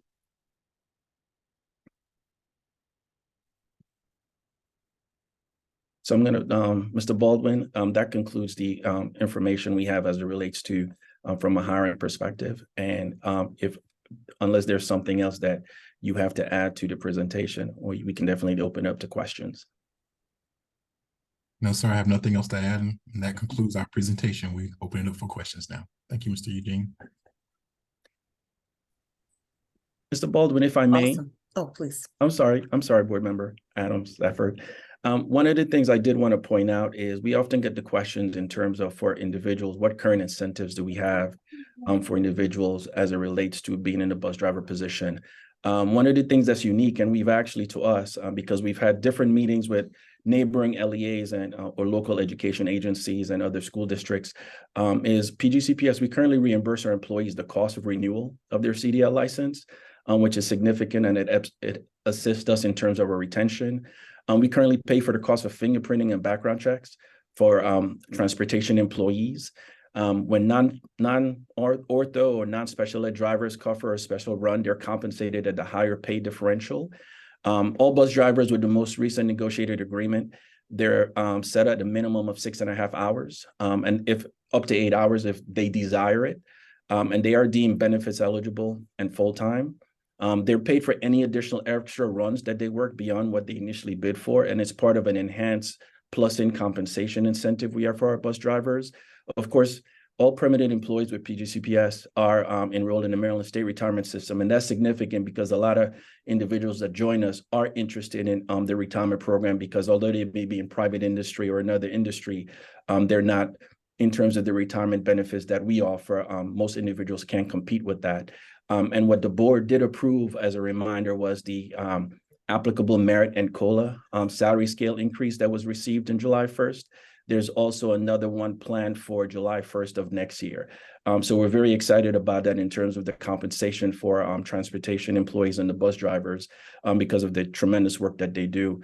And as part of our continued professional development, we do offer tuition reimbursement for them, where they can get up to 6 credits per fiscal year. I believe it's $411 per credit, because it's about developing them as individuals and as employees. So that's something we're extremely proud of as well, that a lot of organizations don't offer. So those are just some of the things that once an individual's come on board, that we want to get them on board with us, but also to retain them. So I hope that's helpful. Absolutely. This was such a great presentation. Thank you so much for the detail, answering all of the questions and the components of the motion. I truly appreciate it. Dr. Coleman, thank you to your team, and thank you, Mr. Baldwin, for this thorough presentation. I have a few questions. I wanted to see if any of my colleagues have questions before I ask the questions that I have set out here. Okay, go ahead, Chair Mickens-Murray. Thank you, Chair Adam Stafford. I like the plan. I want to know, was this plan in place before the start of school, or is this a plan that you put in place since the start of school? Well, we had a plan before the start of the school, in which we had to pivot. The original plan included the purchase of our own vans. And once information was submitted to us in terms of the delivery, we weren't expecting delivery until January, like February. Yeah. And so that caused us to kind of see what we can do right now. And that is how we came up with the rental minivans. Yes, and I appreciate that, because that you answered at least my concern of thinking outside the box, because we had some immediate concerns around transportation. And finally, my last question is, you have on a slide, you had 41 pending, I guess, applicants. They're pending to be hired. Yeah, there it is. Prospective bus driver trainees. When you hire the bus drivers, are we, the system, guaranteed an amount of time that they serve us, or are we at the mercy of what their lives predict for them? So great question. With regards to right now, they do not sign although we do offer paid training, right now they do not sign any documentation that speaks to that they have to remain with us for a specific time period. Okay. That is something that we have discussed, and is something that we have explored. We've even discussed that with our neighboring districts. And what often happens is that becomes more of a deterrent for individuals than an effective retention tool. Even just based on the number of individuals that have left us this year to date, roughly 25% of them have been up for things that we would probably consider uncontrollable. Unfortunately, some of them have been deaths or illness, or they've moved. So from that standpoint, retention is something that we seem to do very well as it relates to our bus drivers. So at this point, it's been deemed that that's not necessarily something that's needed. Okay. To retain individuals. Yeah, so that at this point, it wouldn't be a helpful incentive, is what I hear you saying. Yes, ma'am. So no, I appreciate the fact that attention is being given to this issue. I appreciate the fact that you are that you've already hired an auditor that's going to give us some feedback and some reports. So it says to me that you guys are very proactive. Thank you. And it says to me that we're not pushing the can down the road anymore around transportation. At the end of this fiscal year, we should have some solid thoughts around how we're moving forward, and at the beginning of the next school year, how things will be mitigated so that our parents and students won't be experiencing some of the upheavals that they had to experience this year. So I appreciate your effort. Thank you so much. You're welcome.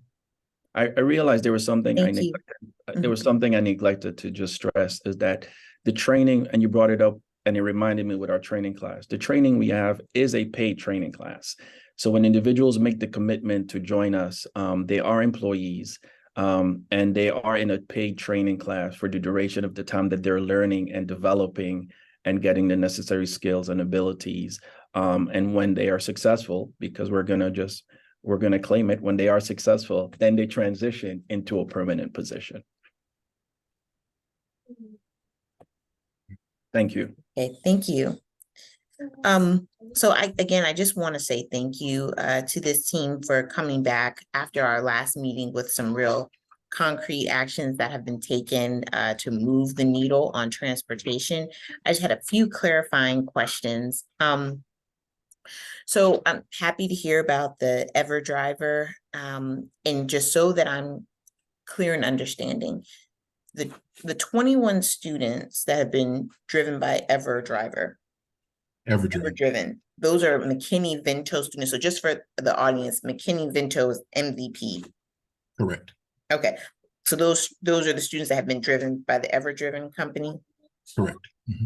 Okay, so the 7 non-CDL drivers, will they be driving McKinney-Vento students only, or will they be open to other students?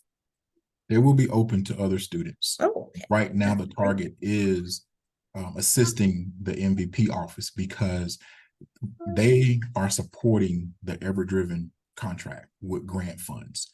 So when that money runs out, that's it. So we are utilizing EverDriven as that stopgap. Got it. Okay. So we're hoping that students will have a maximum ride time with EverDriven up to 10 days. In between that 7 to 10 day frame, my routing team, will be working to place them on a minivan and or a yellow school bus. And could we just describe for folks what the McKinney-Vento program is, just for those that may not be clear on what that program is? Sure.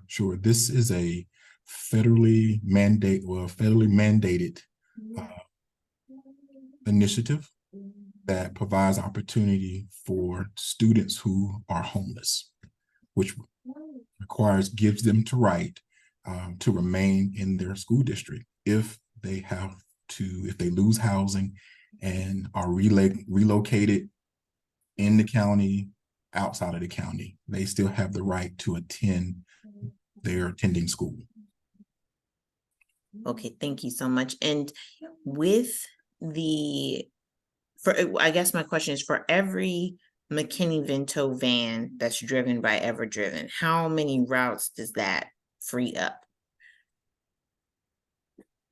It's really hard to say for a route. The current situation, we have dedicated drivers per bus lot that would take those students.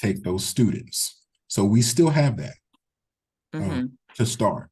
And so it's more about creating different opportunities to provide transportation for these students to get to school. So we want to try to maximize one before we start using the other. So right now, with using the ever-driven contract as our intermediate, 7 to 10 days, a student will ride with ever-driven. By that 10th day, we will have them transition to a minivan. And that minivan, they may end up riding for the remainder of the school year. It just depends on the situation. It really just depends on where that student is located and what school they attend. So, but ultimately, if I am understanding this, ultimately this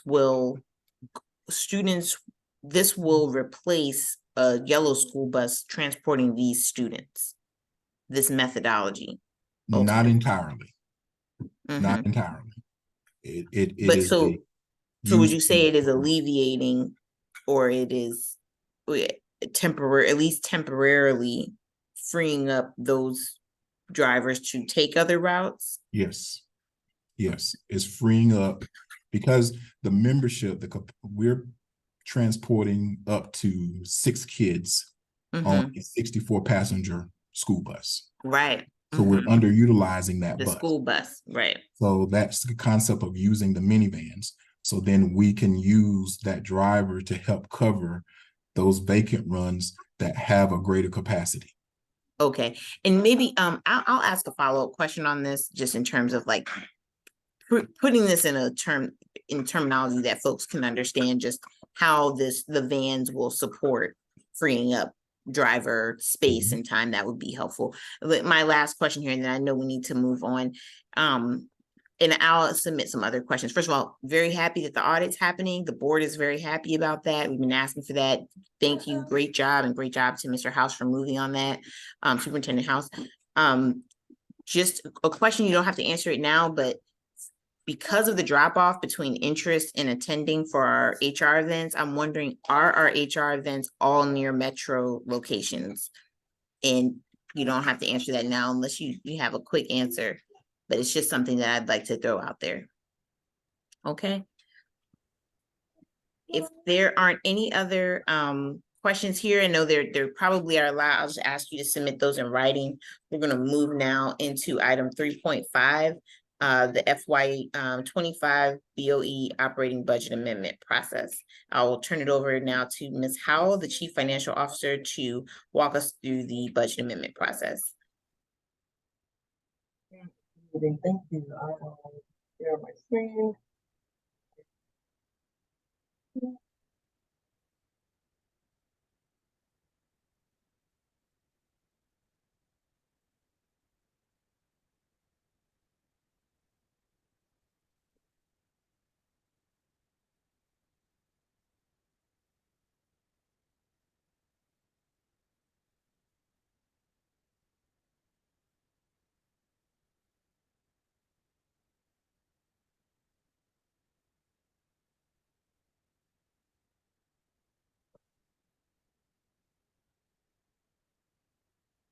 A little bit. All right. So good evening, everyone. I know it's getting late in the hour, so I will try to get through this as efficiently as possible. Thank you, Committee Chair Adam Stafford, for this opportunity. So last year, the OBAFA Committee voted to accept administration's recommendations for improvements to the budget amendment process. And we used that throughout the process last year to deliver the Board of Education requested budget. This evening, we wanted to review that same process, which we are looking to continue with that going forward, but we do have some proposed updates for this year. So we'll start by recapping the overall amendment process, and then we will recommend a few changes to the calendar to better align with the amendment process. And then towards the end, we'll open it up for any discussion or questions that may come from the committee around the proposed changes. So first off, the amendment process covers the period from the superintendent's proposing the annual operating budget, which takes place in early December, through the Board of Education voting on its annual requested budget in late February. There are 3 interrelated phases associated with this process. The first phase is the Q&A phase, where the board members have the opportunity to ask questions to administration and we provide responses back. The second phase is the amendments phase, where there's an opportunity for board members to propose any amendments to the superintendent's proposed budget. And then phase 3 is where the requested budget is finalized by the board before it's transmitted to the county.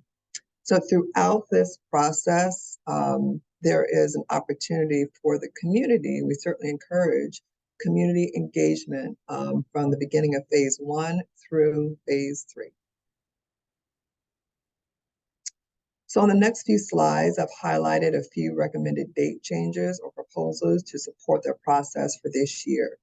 So first off, in phase 1, as mentioned earlier, this is our Q&A phase, and it begins with Superintendent House presenting his proposed operating budget on Thursday, December 7th. Similar to last year, we're encouraging for there to be small board member sessions. We're calling them 4x4 sessions, where small groups of board members will meet with members of administration to go through any potential questions or overview of the budgeting process, reading through the budget book at a very, very high level, but having an opportunity to maybe pose some questions after superintendent has presented the proposed budget to be able to ask different questions in those small group settings. We're looking to offer that over a 2-week period or so, right before winter break, around December 20th. Also during that time frame, we have our OPAFA meeting scheduled for December, still currently on the schedule.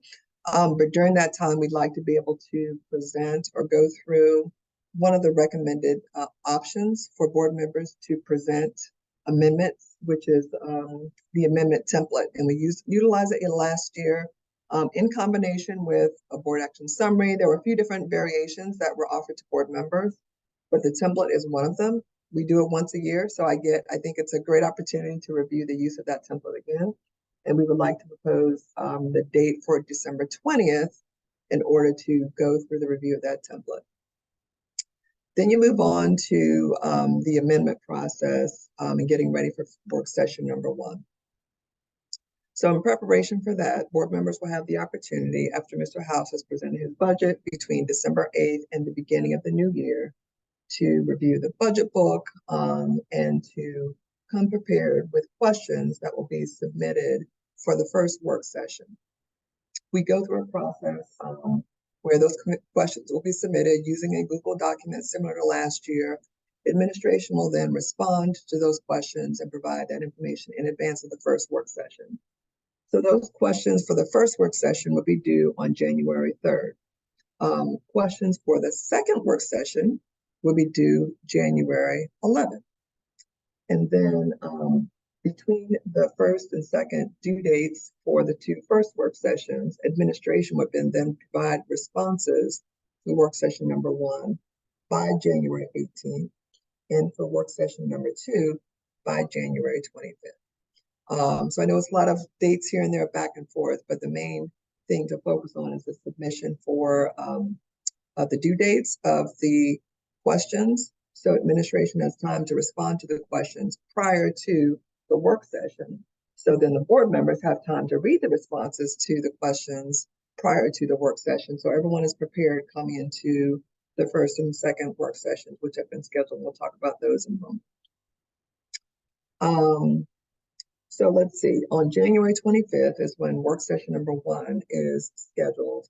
And we typically break it up where we go through half of the divisions during the first work session. Our plan is to go through the larger divisions first. Oftentimes there's a lot of questions around those areas, follow-up items around those areas. So we'd like to get through those areas in the first work session. And then the second work session is scheduled for February 1st. Now, this is a proposed change from what is currently on the calendar. Right now, work session number 2 is scheduled for February 8th, and we're proposing to move it up to February 1st. And the reason why we're looking to compress and move up the work session dates is we need to have enough time on the back end, and we'll get to that in a moment, to actually have the budget reviewed and approved. And right now there's a work session that's tied to late in the process in order to accommodate that. So we're looking to shift that work session from the 8th to February 1st to get through the second half of the divisions during that time frame. Right now, we're looking to likely do academics, accountability, and operations, and school support leadership in the first work session on the 25th, and then do business management services, human resources, IT, chief of staff, and superintendent's office in the second work session. So again, we want to get those larger work sessions, those larger divisions covered in the first work session.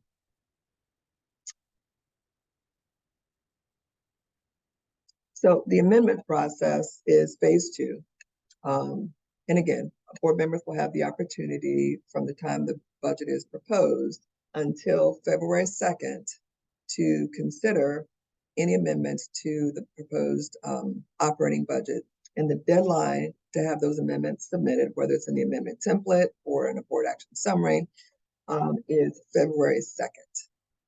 Administration will then have 1 week to prepare responses to the proposed amendment templates or board action summaries. The OBAFA committee members will then have just a couple of days, February 12th and 13th, to review the amendments that have been submitted along with the responses from administration, with the goal of coming prepared to the OBAFA meeting on February 14th to be able to review those amendments and those responses. Also during that meeting, and this is all contingent on the governor's budget that should be released at that point in time, we would like to be able to provide an update to the proposed budget based on the governor's budget, which will have an impact on our revenues. And so we will need to make some adjustments to the superintendent's proposed budget once we had some updates around the state funding and the county funding relating to our major state aid programs. So let's see, the next recommendation is the next recommended change relates to the work session number 3. Currently, that third work session is scheduled for February 22nd, which is the day the board is supposed to approve the requested budget. So this is the reason why we're looking to move up these work sessions, because we need that February 22nd meeting in order to actually approve the requested budget. So we're looking to add in the third work session up to February 15th. And during that session will be an opportunity for the OBAFA committee meeting members to be able to go through and review all of the recommended changes coming out of the proposed budget. And then also have the opportunity to look at the comprehensive list of all the amendments that are being considered, and then decide which ones will be included or should be included in the proposed budget before it is finalized. Because we will know ahead of time what amendments will be discussed based off of feedback from work session number 1 and work session number 2 and coming out of the OBAFA meeting on the 15th, with what will be recommended for the broader group. Administration will make sure that the right folks are at that meeting at the work session number 3 in order to address any follow-up questions or topics that might need to provide answers for during that time, or to answer any clarifying questions. So that is the proposed change for work session number 3. The other change that we're also suggesting for the third work session is that we do not have a public hearing after the third work session. And the reason behind that is we want to ensure that we have the flexibility to finish the review of all the amendments without any impact to the public due to any unexpected delays. And so we want to be respectful of the public's time and understand and knowing that depending on the conversation and the discussions in that work session, while we set aside time for 2 hours, it may go longer than that. And it's difficult to predict and manage the time frame associated with that third work session. So we're proposing that we don't have a public hearing after that work session. So we're making good use of everyone's time.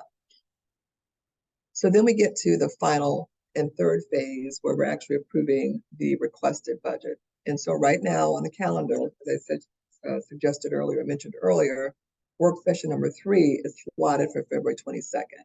But that is the day that we actually need to have the Board of Education approve the requested budget and have that adopted in order for us to make sure that we're transmitting the budget to the county executive by March 1st. So we don't have another meeting after the 22nd in order to do that, which is why we're looking to push everything up. So even though we're looking to not have a public hearing after the third work session, there will still be an opportunity for the public and the community to participate in sharing their feedback around the proposed budget at this normal Board of Education meeting through the usual public commenting process. So that opportunity will still be there. It just won't be after the third work session. It'll be during this board meeting here on the 22nd. Once we transmit the budget to the county executive by March 1st, the goal is to have the requested budget book produced and updated and posted by March 29th.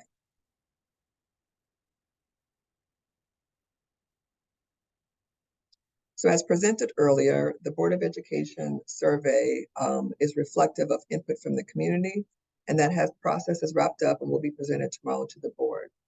That is one of several different ways that we're looking to ensure the community is involved throughout this process and being engaged in the budget development.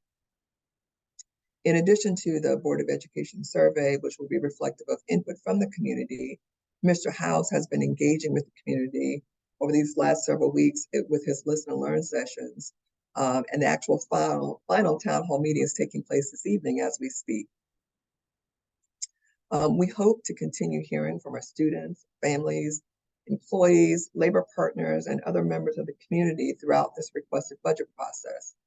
We will be reaching out through various methods to inform the community of key dates associated with the requested budget cycle, as well as sharing information on how to participate in the public hearings. My team and I look forward to working closely with the Board of Education throughout this remaining process.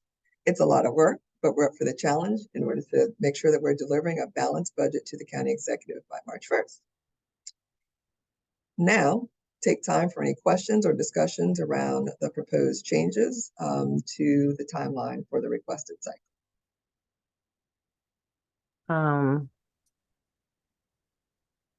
Okay, Chair Murray, go ahead, and then Dr. Harris. Well, I was going to let Dr. Harris go first because he has more experience with this before I answer my question. So Chair Adam Stafford, can we let Harris go first, please? Sure, that's fine. Thank you. Thanks, everybody.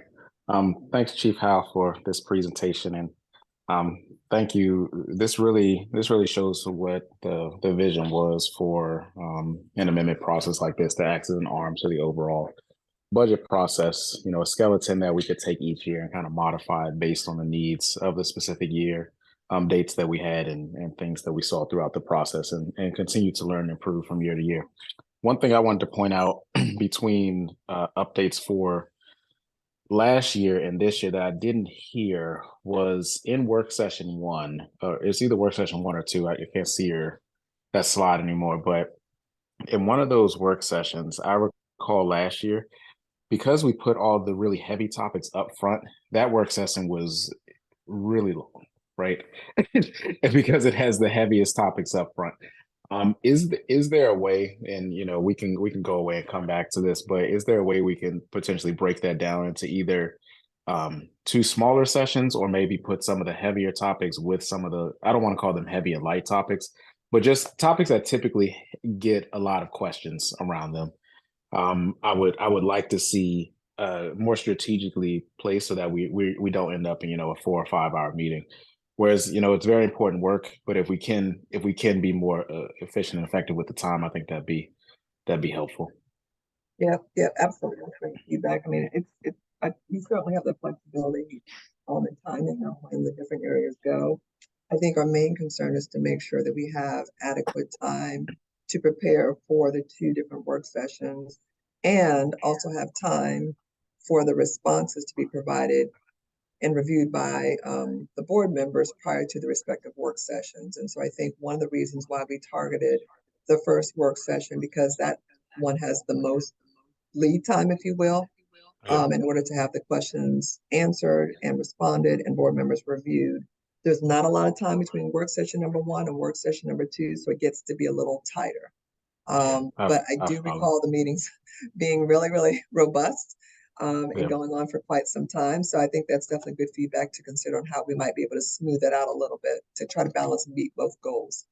Definitely, just for consideration. I know that's I know there's no way to avoid the length of said meeting. That's perfectly all right. I just think if we have that conversation around efficiency, we can probably reach a good median. The other thing I wanted to say was I'm glad to see that the 4x4s are making a good comeback. I think that I will continue to encourage board members to utilize those. You know, they're basically office hours where you can kind of ask your questions of folks in a much smaller session and help prepare us for some of those work sessions, and that can help truncate some of the time as well. So encouraging my board members now and in the future to utilize those 4x4s when that time comes. Let's see, what was my other question? My other question was, can you go to the next slide for me? Yep. Thanks.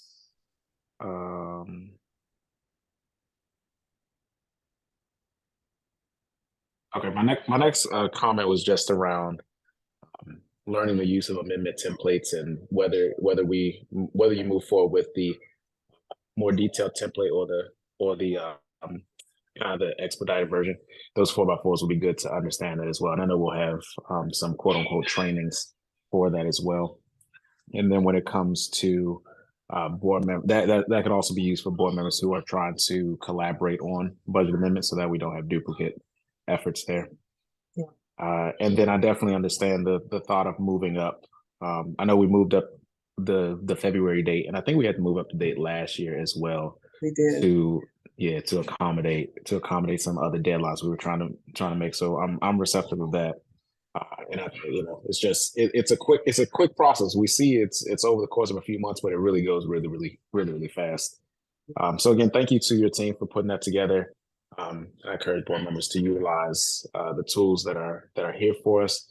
And then when we get to that step about submitting questions and getting responses, I like the format that we used last year. That might be something that we want to adopt this year as well, in terms of the Google Drive link and then the overall PDF that comes out for everyone to read. But thanks for your time. I think that's all my questions. I'll come back if I have more. Thank you. Thank you so much. So I just had 2 comments. Thank you for, if you could advance to the slide with the community presentation. Thank you for sharing that with the areas for community input. I am concerned about getting rid of the 3rd budget hearing, but I certainly understand what you mentioned regarding adding that on to the public comment. My challenge with the public comment is that there's only 15 slots, and often we might have more people that may want to contribute for a hearing. And so I'm wondering if we could, make it something that happens possibly prior to, like if we were to just shift up that time period 1 week, because that might be an opportunity. I'm wondering how we can fit that in. I feel like that is important because sometimes, community members don't get organized around like a budget issue, and because it is happening so quickly, they may not be able to organize themselves to advocate for or against until it's, fairly late in the process. And so I just don't want to cut out that community advocacy piece. So maybe we can just think together how we might do that. And then also Sorry, Chair Adam Stafford. Yes. If I can give a recommendation in that space, I think that might be a space where Superintendent House might see an opportunity there. He does a lot of listening sessions for the community. So maybe if we were to propose he do something like that in the interim, that would allow more than those 15 slots, and him and his team can kind of spearhead that. But that might be a recommendation for something that could happen. Yeah, no, that's a great idea. And actually, one of the things that I'd like for our committee to do would be for board members to host, budget discussions within our respective districts throughout this time period. And so that's something that I'm hoping that we as a committee can sort of put forward to board members. One thing Chief Howell we've discussed is coming up with basically like a video overview of the budget that board members can show at their district meetings and solicit some responses. So that combined with some resources from the superintendent and maybe, another time period in there for a hearing, I think would be enough to make up for, pulling out that entire hearing. So that's something I think we can continue to discuss. I know it's getting late. Thank you so much for that suggestion. Go ahead, Chair Murray.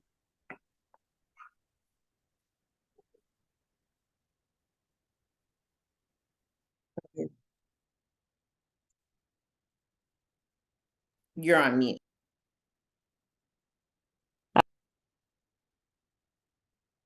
You're still on mute. I'm still on mute. There you go. Oh, okay. Thank you, Chair Shayla Adams Stafford. I'm not concerned so much about the schedule, except when it comes to the board members, because you have us doing a lot between 12/13 through the 17th. The slide that you had up for board member Harris, that slide. Can I see? No, not that one. That slide.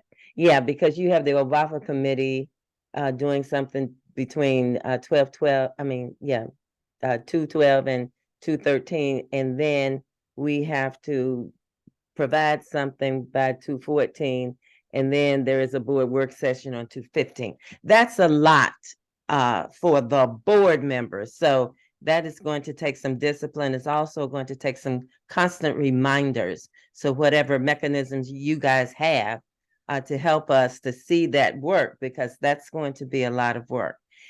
Also, you did a survey, and maybe I missed the survey this year, but last year there was a survey that you guys sent out to the community. I found that survey extremely helpful.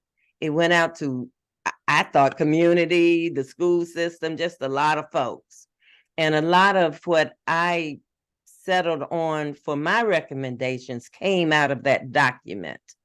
Are you doing that again, or have I missed it? Did I miss it? I think you might have missed that. We did that, and then we sent out the results to board members this past week. So that might have just been something. Okay. And it may have been conflated with the board member priority survey. So there was a community survey, and then we asked board members to look at the results and then go into develop their own priorities based on that.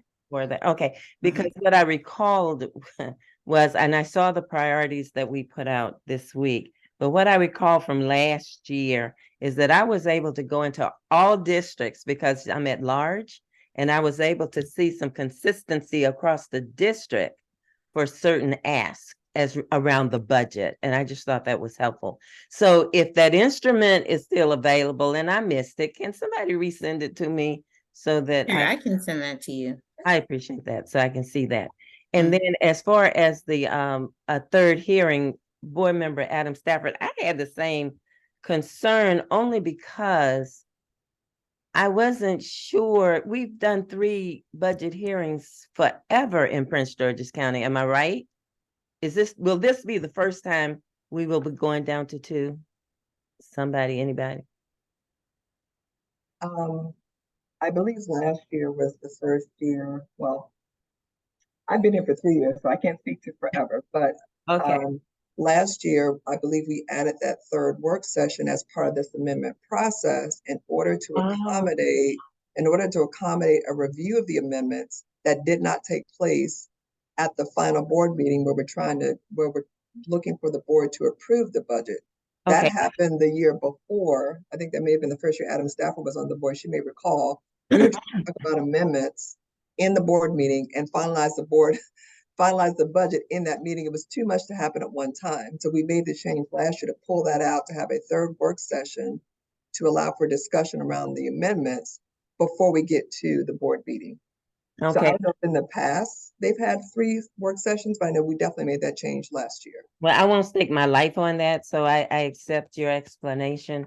So because we're starting this process early and because you have provided some insight into it, then I think it behooves the board members to help you to communicate what you're trying to do and keep it before the community.